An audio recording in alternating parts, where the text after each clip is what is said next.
और वो प्रतिज्ञा क्या कहते हैं?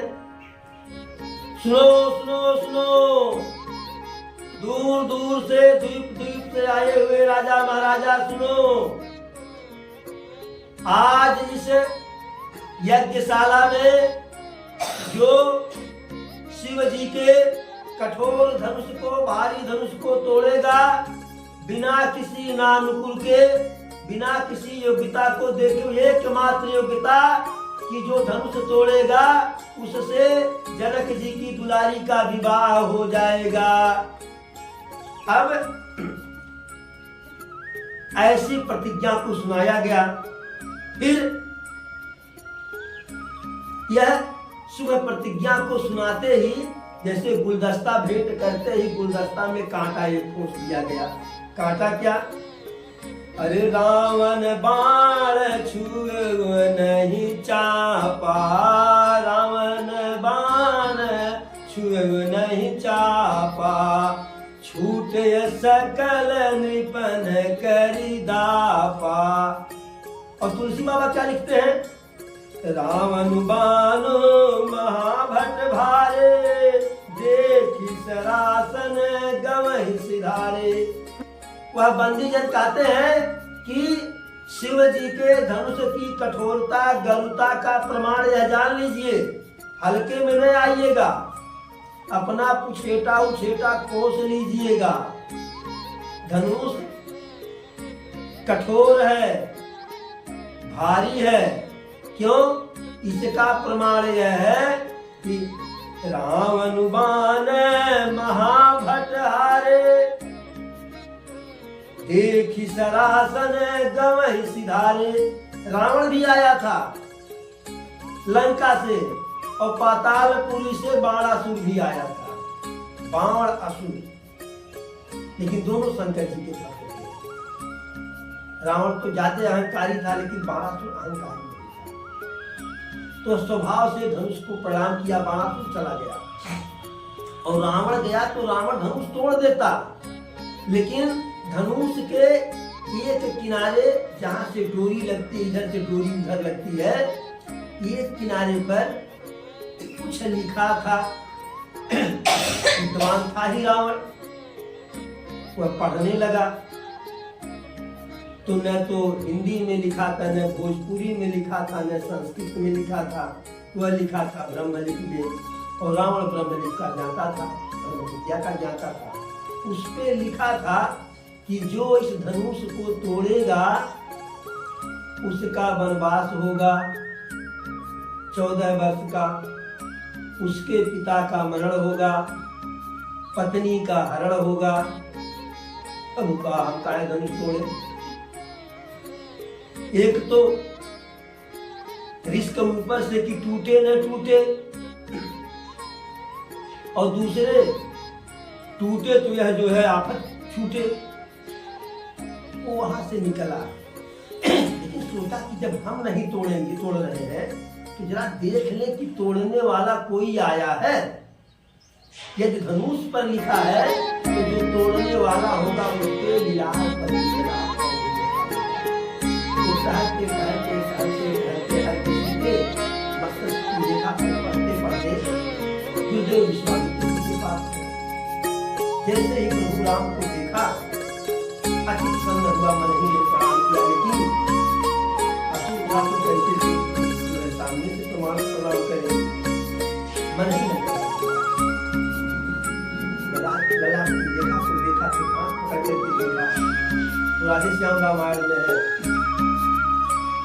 हे राम तुम्हारे मस्तक पर, हे राम तुम्हारे मस्तक पर, है पिता मरण वनवास लिखा, है पिता मरण वनवास लिखा।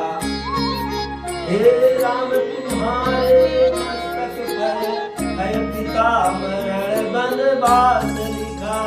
तो प्रभु कहते हैं अरे गुरुदेव कुछ और आगे भी लिखा है। तो कहता है हाँ आगे और बताइए हमको। तो कह रहा है हे राम तुम्हारे मस्तक पर, है पिता मरण वनवास लिखा। हे राम तुम्हारे हाथों से, हे राम तुम्हारे संहार लिखा, हे राम तुम्हारे हाथों से है मेरे कुल का संहार लिखा। बता करके चले। अब वह चला गया। शेष जो राजा थे, अब जैसे ही जनक जी के घोषणा वाहक, आदेश वाहक उनकी घोषणा को पढ़ करके सुनाए। जितने राजा थे कि कई प्रकार के राजा थे। एक तो बिल्कुल इसमें थे कि धनुष तोड़े विवाह करें। दूसरे राजा थे वह सिर्फ धनुष जगह को देखने के लिए आए थे। और कुछ ऐसे राजा थे कि प्रभु जी को देख करके, और उसी समझा तो थोड़ी एक दिन दो दिन पहले की बात है कि प्रभु जी के द्वारा अहिल्या माता का उद्धार हुआ। तो जब वह प्रभु का यश जनकपुर में आया तो जो सज्जन राजा थे वह भी उस यश को सुन लिए। तो कहे कि बस करो, अब हम लोगों को कुछ नहीं करना, धनुष तोड़ने वाले आ गए। लेकिन 10,000 राजा ऐसे थे कि वह कामी थे, कुटिल थे, छलिया थे, अहंकारी थे, वह धनुष तोड़ने के तत्पर थे। तो जैसे ही यह हुआ कि जिसमें यह क्षमता होगा कि धनुष तोड़े, सबके सभी एक साथ वह नहीं, बारी बारी से एक एक करके आओ। तो जो पीछे बैठे थे वह कहे कि अगर आगे वाला तोड़ देगा तो हम क्या करेंगे। भाई पीछे बैठे हो तो जो पहले आया वो पहले पाएगा अवसर। और फिर सुनिपन सकल भूपय विलासे, भट मानियतिशय मन माखे। जनक जी के प्रतिज्ञा को सुन करके जो राजा 10,000 राजा आए हुए थे, उनके अंदर एक अभिलाषा हुई कि धनुष को तोड़े और सीता जी से विवाह करें। भट मानी अतिशय मन माखे, उनके मन में थोड़ा सा मलाल भी हुआ। करी करी बांधी उठे यकुलाई, चले इष्ट देवन सिरनाई। पहली पंक्ति का जो पहला राजा था वह कमा करके उठा। औजा को पहले अपने श्वेता को धोती को पहले कसके बांधा कि ऐसा कहीं न हो धनुष टूटे या न टूटे, श्वेता छूटे। तो पहले श्वेता को खूब काजे से कसा, फिर अपने मुकुट को जो है संभाला सहेजा, और वही अपने जगह पर जो है 3-4 बार दंड बैठक किया। और चले इष्ट देवन सिरनाई, अपने आराध्य देव को प्रणाम करके, हे प्रभु, हे देवता, हे देवी माँ, जा रहे हैं, ऐसा कुछ करो, आशीर्वाद टूट जाए। तो 10,000 में से एक अपने इष्ट देव को मना रहा है कि धनुष हमसे टूट जाए।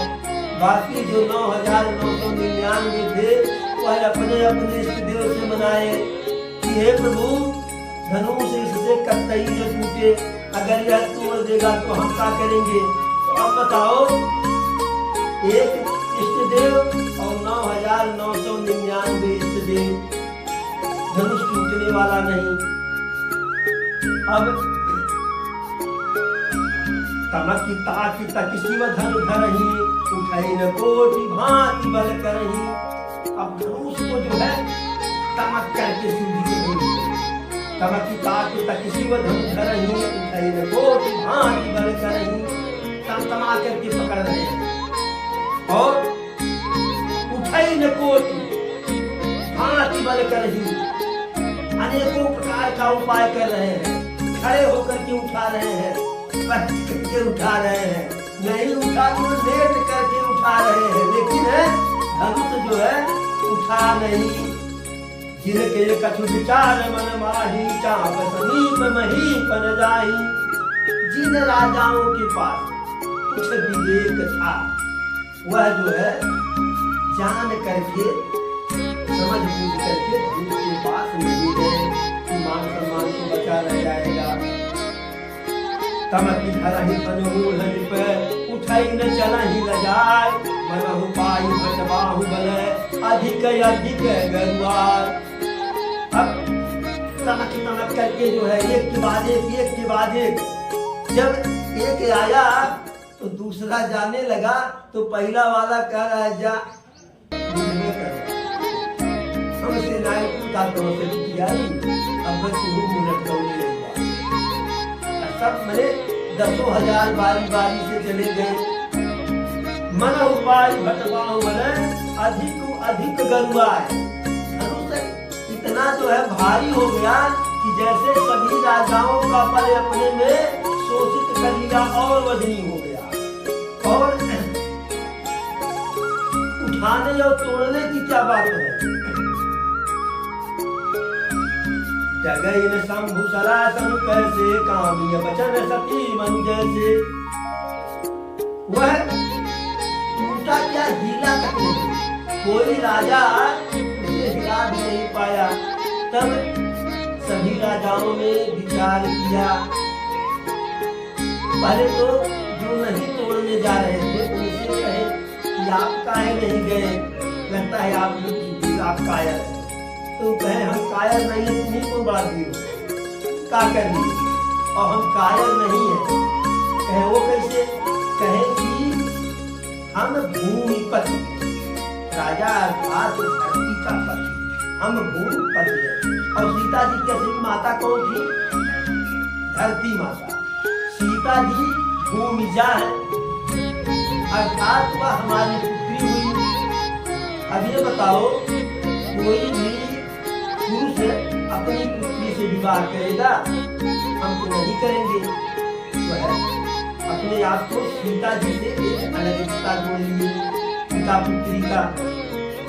तो जो कुटिल कानी अहंकारी थे, आसुरी प्रवृत्ति के शासक, कानी लोभी लोलूप, वह सब है कोई बात नहीं, अकेले नहीं टूटा तो सबके सब मिल करके तोड़ लिया जाए।